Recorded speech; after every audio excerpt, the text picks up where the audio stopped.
All right, so what we got for you today? It's October. It's November. Halloween was yesterday. Did one on, well, the black arts. It does exist, so I had to throw a story out there. It was about a black magician that did turn his ways around to where he made, from a black magician, he became a saint.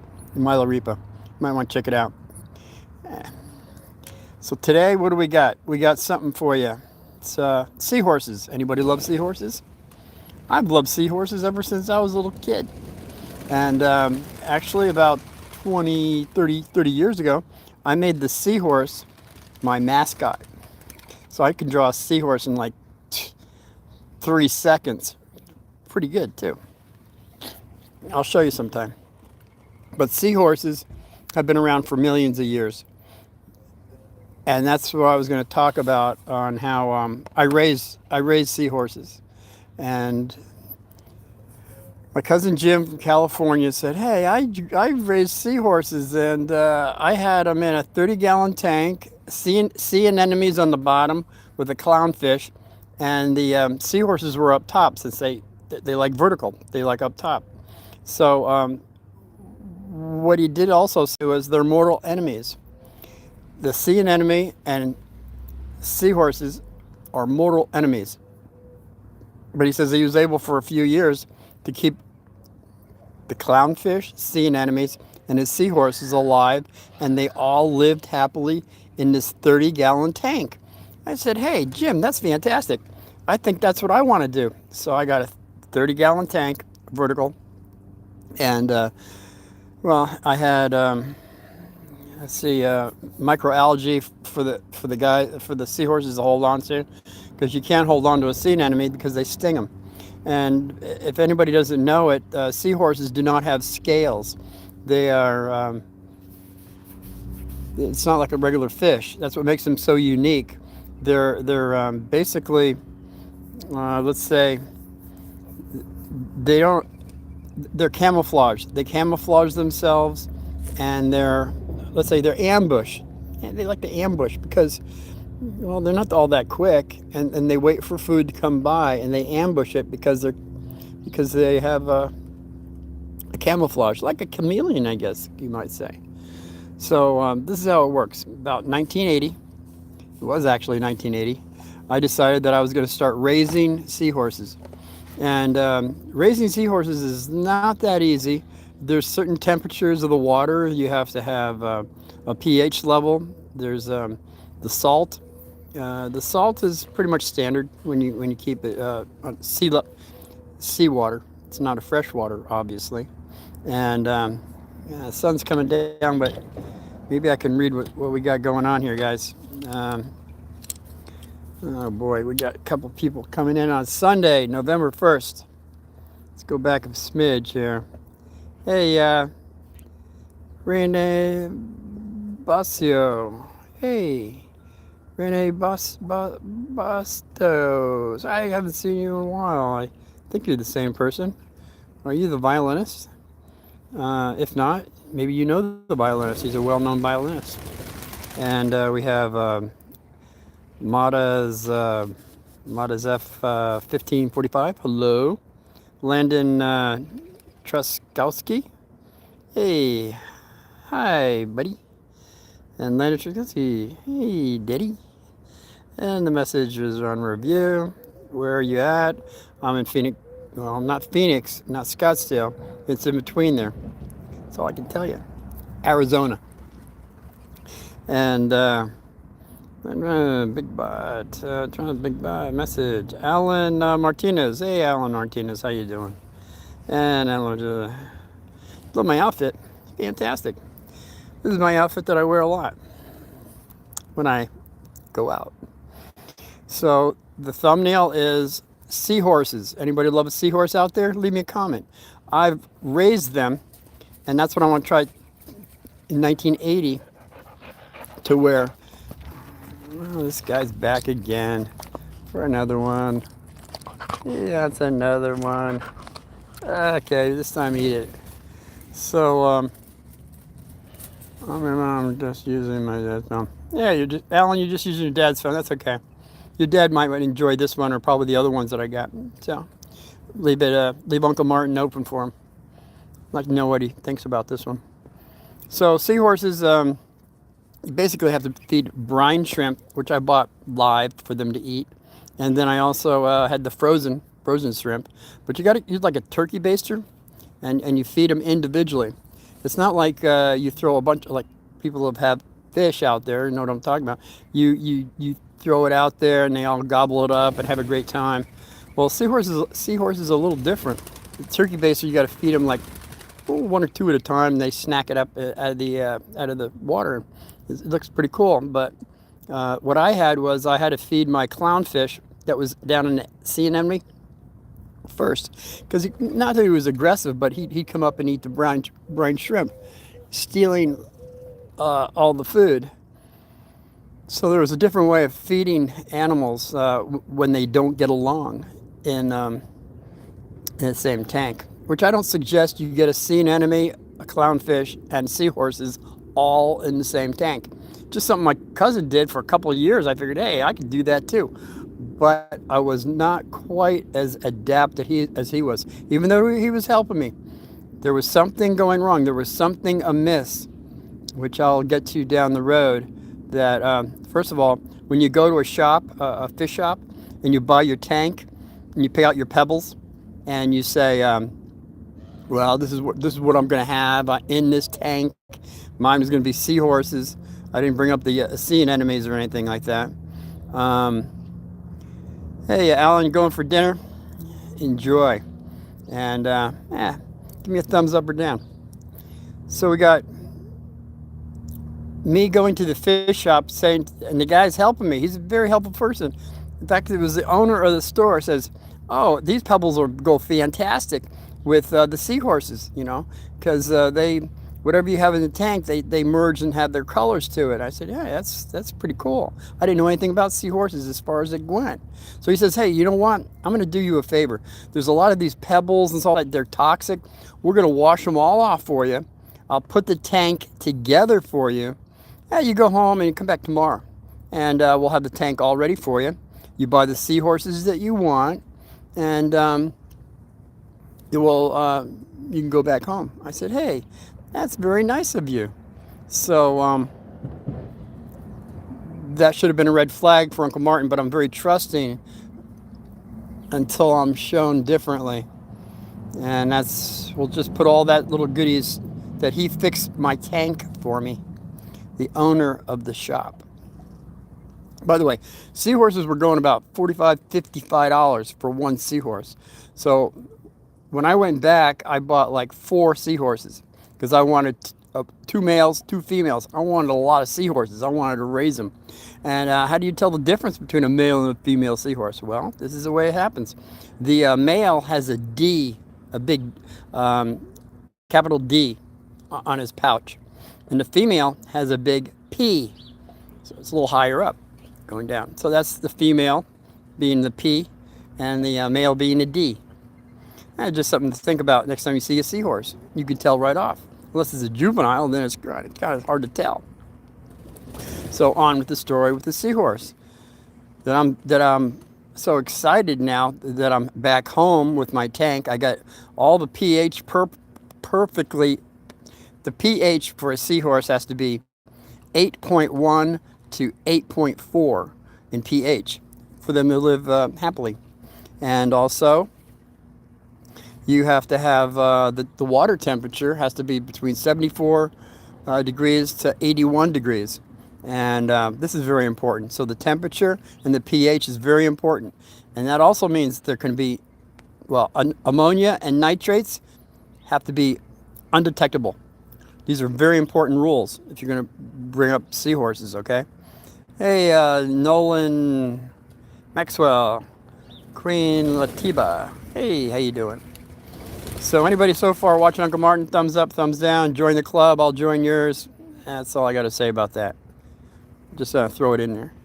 So now we're going into about, first of all, the male will Okay, how the male works is he takes in the eggs from the female, and he, in his brood patch, uh, has, so he actually does have little baby seahorses coming out, and that's what I witnessed very soon. That these little guys were coming out of this guy, and they looked like brine shrimp, but then they were floating around, and some of them got eaten even, and well, a lot of them didn't, but they were dying. They were dying for some reason. I didn't understand how that was happening. And also my seahorses that I had, the first four, two males, two females, they were like getting bloated, and then I had to burp them, as they're called. Takes the air out of them. There was a lot of things with seahorses you got to deal with. So it's not the easiest thing, but they are fantastic little guys to have. And they don't have any scales. So not having scales makes them very susceptible to things around them. And that's what I was going to get to. They're highly sensitive, very sensitive seahorses. You can't get them stressed out. They have to have something to hang on to, and they kind of like just go with the flow, and then wait for the little shrimpies to come out, and then they eat them. You have to feed them like individually out of this big turkey baster type thing it comes out, and then they snack on it. It's really kind of cute. It's not sometimes you have to do it like 2-3 times a day. So it's not kind of a thing you just throw a bunch of food in there and let them gobble it up like most fish. So you got to work with them a little more. And what I also found was when I was burping them the first couple times, that they were kind of screaming, like, kind of like that. And I'm thinking, what's going on? So when I went back to the shop, he says, "Oh yeah, man, you can't handle them with your fingers. Your fingers are like hot pokers." So what? He says, "Yeah, they have no scales, and your fingers are like hot pokers. You got to use gloves when you're burping them." Oh wow, so they weren't screaming anymore after I did it right, and they were like they were going sideways, upside down. They weren't doing very well until I got the extra air out of them, which is something I'll go into down the road, I guess, huh? You're my favorite YouTuber. Who is this? Who's saying this? Maya Gymnast. You're my favorite YouTuber. You're the only one I watch. Oh, bless your heart. You should watch some more people so you can compare Uncle Martin. Madra's, true that the male carries the babies. It's very true. Modest, it's true. And they take care of the babies, and they let them go. And right after they go, right after the babies are taken out, parents have nothing to do with it anymore. The kids are on their own. I mean, from the day one, they're out there. So that's why there's not that many out in the sea. But it's up to 90%. 1 to like 5% make it out in the ocean, where 90% make it when they're in a confined area, like somebody's taking care of them. But mine were not. I'm saying they were, well, some of them were getting eaten by the parents. I think they might have been a little stressed, but the other part was they were just dying. They were dying on me. I couldn't understand why, and I'll go into that, okay? Okay, who else we got? I'm just cute. Okay, we got at GHL 3234. I'm just curious, can you answer me a quick question out of context? Do you think power is an illusion? I think power corrupts. An absolute power corrupts absolutely. That's what I think right off the top. Okay, Gymnast, Maya Gymnast, hi. Yeah. So getting back to our little... Okay, so I kept going back to the shop for more seahorses that were dying on me, and I couldn't figure out why they were dying. I had the pH perfect. I had the degrees of the water perfect. I had the salt solution perfect. I had no ammonia or nitrates. They were all undetectable. And yeah, I forgot to check one thing. Copper. Yeah, see, copper is copper will kill seahorses in like... All right, this is it. That's all we got. No more. This is the last one. Last one. I don't know if he's eating them or burying them. So That's what happens with the seahorses. That their vulnerability is when it comes to copper detrimental because they're not only highly well, not only are they highly sensitive to copper, but it affects their liver, their kidneys. Even trace elements above neutral levels can be lethal. In other words, copper concentration of 0.015 to 0.05 can cause disease and death. Okay, and small trace amounts will kill and damages the gills, impairs respiratory, and lowers the immune system, which basically comes to death again, which I was dealing with on a large scale. I kept losing my seahorses. They weren't lasting like more than a week or so, maybe 2 weeks, or enough to have kids. And then they were dying, and so were the kids. I'm thinking, this is terrible, man. What's the heck's going on? So about after a year, I said, you know what? I'm not going to, it's getting expensive, 45, 50 bucks for each seahorse. And I was going through, yeah, probably, I'm just going to say 25, 30 seahorses. And I was saying, it's just probably not for me, But I did keep the sea anemone and the clownfish for another year. And then I just let it go.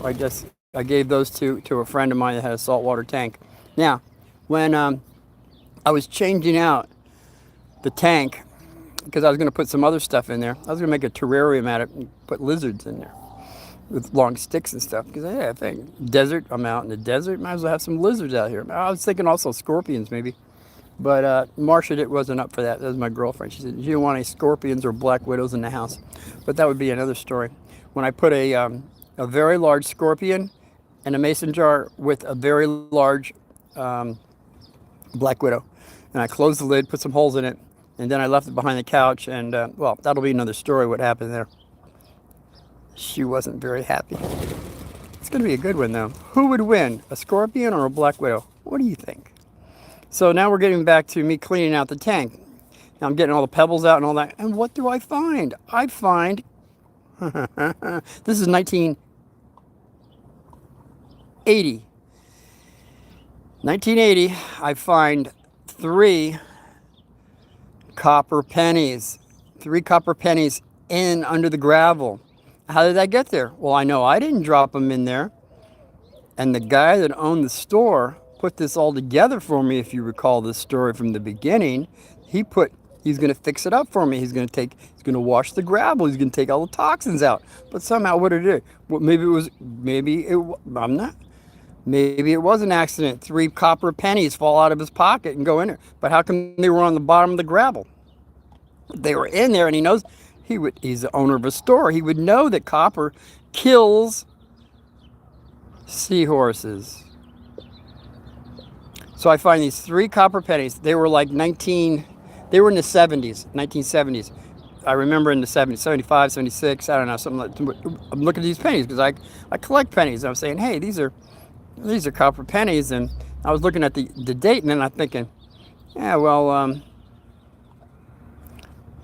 then I looked it up, what copper does. Because I thought in my mind, I'm thinking, copper pennies, what are they doing under this gravel? So I Googled at the time, what was copper?